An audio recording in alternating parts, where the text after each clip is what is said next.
দীর্ঘদিন পর আবার চলে আসলাম আপনাদের সাথে গুরুত্বপূর্ণ একটি ভিডিও নিয়ে।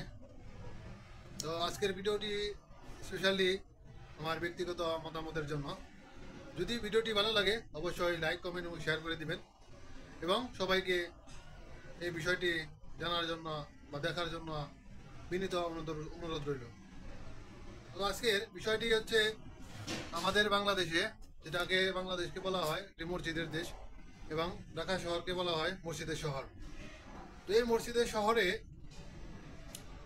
একটা জিনিস আমি লক্ষ্য করে দেখলাম, সেটা হচ্ছে মসজিদের মুসল্লিদের নামাজ পড়ার জন্য সব ব্যবস্থায় আছে, কিন্তু হঠাৎ করে একটি জায়গায় যদি আপনার ফ্যামিলি নিয়ে একটু কোথাও ঘুরতে গেলেন, সেখানে আপনি বা আমি নামাজ পড়লাম সবাই, কিন্তু মহিলাদের কোনো নামাজের ব্যবস্থা নাই। কোনো একটা মসজিদে আমি আজ পর্যন্ত দেখলাম না সেখানে মহিলাদের জন্য আলাদা কোনো নামাজের ব্যবস্থা করা হয়েছে।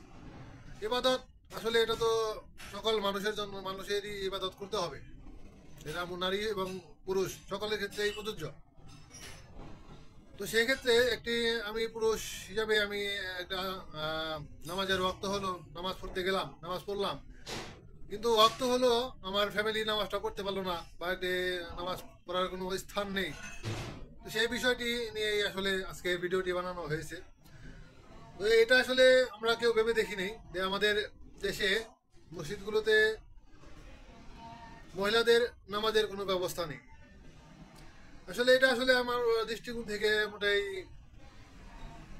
মনে হচ্ছে, এটা আসলে আমার মনে হয় যে প্রত্যেকটা মসজিদেই বা প্রত্যেকটা আমাদের স্থানেই মহিলাদের জন্য আলাদা কোনো ব্যবস্থা রাখা উচিত। কোনো একটা মহিলা যে বাড়িতে থাকলে সে নামাজ পড়তে পারলো সেটা ঠিক আছে, যখন কেউ কোনো নারী কোথাও বেড়াতে গেল বা ঘুরতে গেল, হঠাৎ করে তার নামাজের সময় হয়ে গেল, সে নামাজ পড়তে পারলো না, তার দায় দায়িত্ব কিন্তু আমাদের সকলকেই নিতে হবে। যদি আল্লাহ তালা সবাইকে, ওই নারীরা যদি কাঠগড়ায় দাঁড় করায় যে আমাদের জন্য নামাজের কোনো ব্যবস্থা ছিল না, আমরা নামাজ পড়তে পারি নাই, তাহলে এটা আমাদের জন্য অনেক জবাব দিতে। আর তো এই কারণে হয়তো আল্লাহ তালা আমাদেরকে তার অনেক হিসাব দিতে হতে পারে।